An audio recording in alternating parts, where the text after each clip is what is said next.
Good morning. I don't have a topic. Let's see here.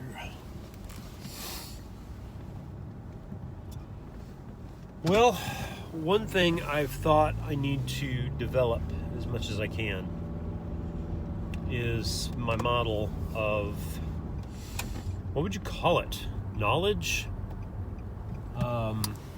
Psychologically embedded knowledge, meaning knowledge that is epistemology, not knowledge. Epistemology that is embedded in a psychological model. I suppose that's pretty close. I think it is necessary to come to terms with the types of understanding humanity is capable of and map that out, especially onto what we know, because we know things in different ways. And if we're only using one type of knowledge, for whatever reason, it tends to blind us, literally blind us to the other types of knowing and the depth that they provide. A lot of this comes from McGilchrist, and I think it is very important to note. I think there are so many dimensions of life that this could improve if people simply had this model, as early in their development as possible. I probably should teach it to my son and daughter. So, truth. What is truth, and how do we know truth? That's what epistemology is about.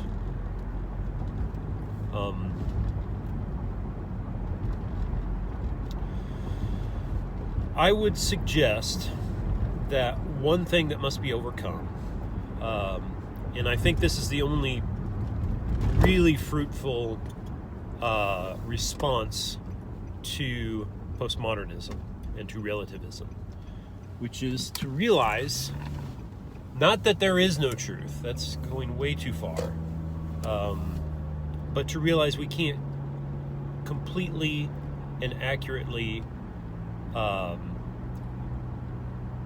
confirm our truths, that there is a gap between our ability to completely confirm something and what we are able to, there's just a gap of knowledge, of capacity.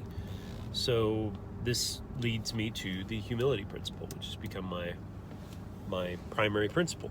And it is basically, I can't know. I can't be certain, which is humbling and in some cases humiliating to know that we can't be absolutely certain of whatever we know.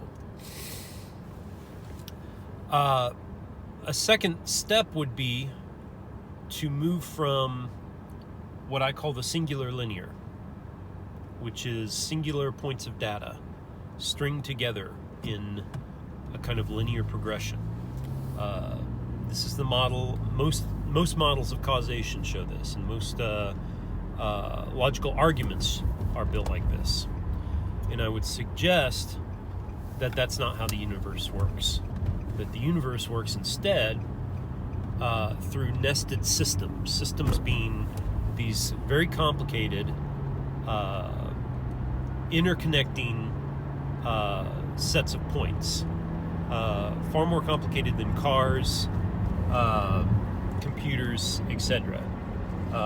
Because there's humanity, and there's the universe itself.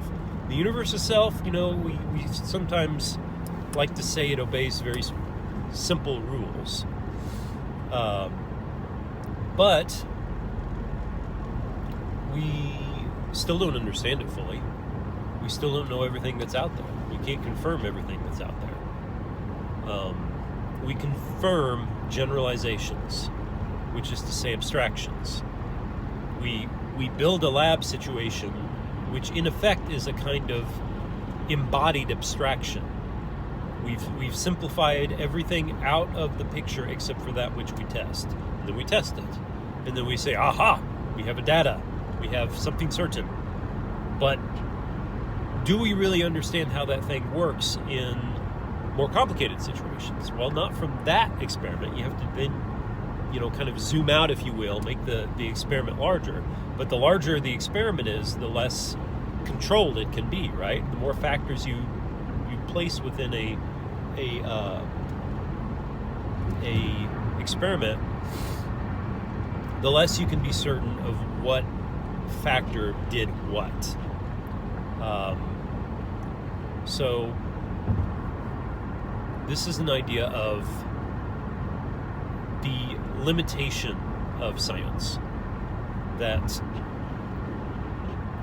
we use science and we gain great detail, and we use our knowledge to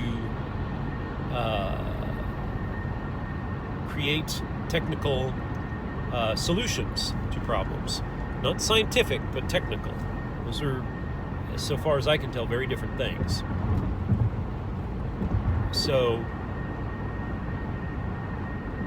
what you could call most of science, most of science falls within the propositional and the procedural. These are two types of knowledge that John Vervaeke has suggested. 2 of 4 types of knowledge.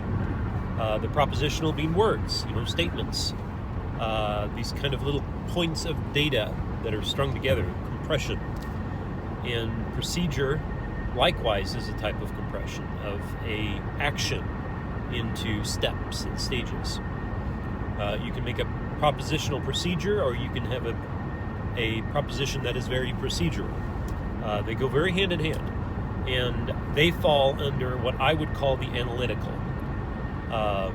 which corresponds to Ian McGilchrist's left brain hemisphere emissary. He calls it the emissary. And I would suggest that everything the emissary does is basically a virtual reality. It is a simplification of the world so that we can control it better. But the problem is that if our model does not conform to an instance of reality we are facing, say for instance because we don't have a accurate model of love, or of art, or of creativity, or of situations so complex that we haven't been able to measure them yet, then it is actually, and this is scientifically proven, it's actually possible for us to not even see the phenomenon, that we are too zeroed in on what we expect to see, and therefore don't see what we don't expect. The video where you count how many times the basketball is passed, and are so focused in that you do not see the monkey, the man in the gorilla outfit that walks right in between all the basketball players. It's a perfect example of this reality. And I've looked at documents that friends have made where they've reformatted work that we had done together, and I couldn't even find what parts I'd contributed, or which parts which I was expecting to see, because the reformatting was so different that I was like, well, you've excluded all this. Where is it? And which is hilarious, because it was right there. It was right in front of me, but I couldn't see it. And I could go on and on about that. But that is the danger of the analytical. The positive of the analytical is we end up with really amazing tools to help us survive and thrive and be more productive and enjoy our lives more. The downside is that it can be myopic. And you could say nature's solution to this is what I call the analogical, which is a patternistic process. It is a process of seeing and comparing patterns in all their complexity, and without reducing context out of the picture, which is what abstraction does. When we abstract something, we take it out of context, whereas the holistic, patternistic, analogical mind, which is what Ian McGilchrist calls the master, because it is able to see the whole picture. This is also the right hemisphere in his model. This master, this analogical mind, is that which can find all the parts and string them together and find how they interrelate. And we have to be able to learn to use and trust this part of our mind if we are to get a full picture. And John Vervaeke calls these two types of knowing the perspectival and the participatory. And the perspectival knowing is something like, a picture. It is getting a full view of things. But there is also an embodiment of such knowledge he calls the participatory, which is like ritual. We have, in our modern society, often discounted the power of ritual. But ritual glues communities together. It brings people together around a common behavior. And it represents their oneness, and it has many symbolic representations in it, as does, of course, the perspectival. Perspectival is basically all symbolism. It is not just the patterns we've developed throughout our lives, but it is patterns of those patterns to create archetypes and that kind of thing. So that's a pretty good job, pretty good summation. I feel like I didn't explain why all these things are as important as they are. I just laid out all their parts. But hope that is helpful. I got to go to work. Thank you very much for your time.